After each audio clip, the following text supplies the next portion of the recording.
জাতীয় স্মৃতিসৌধে মহান মুক্তিযুদ্ধের বীর শহীদদের প্রতি গভীর শ্রদ্ধা জানিয়েছেন নবনির্বাচিত রাষ্ট্রপতি মির্জা ফখরুল ইসলাম আলমগীর।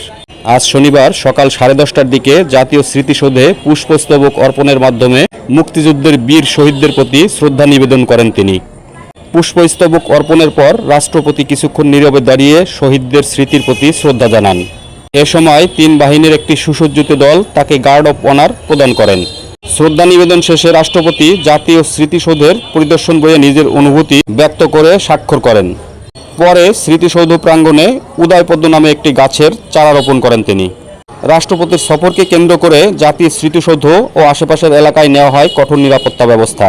এর আগে শুক্রবার রাতে বঙ্গভবনের দরবার হলে দেশের 23তম রাষ্ট্রপতি হিসাবে শপথ নেন বিএনপির সাবেক মহাসচিব মির্জা ফখরুল ইসলাম আলমগীর। ভারপ্রাপ্ত স্পিকার ব্যারিস্টার কায়সার কামাল শপথ বাক্য পাঠ করান।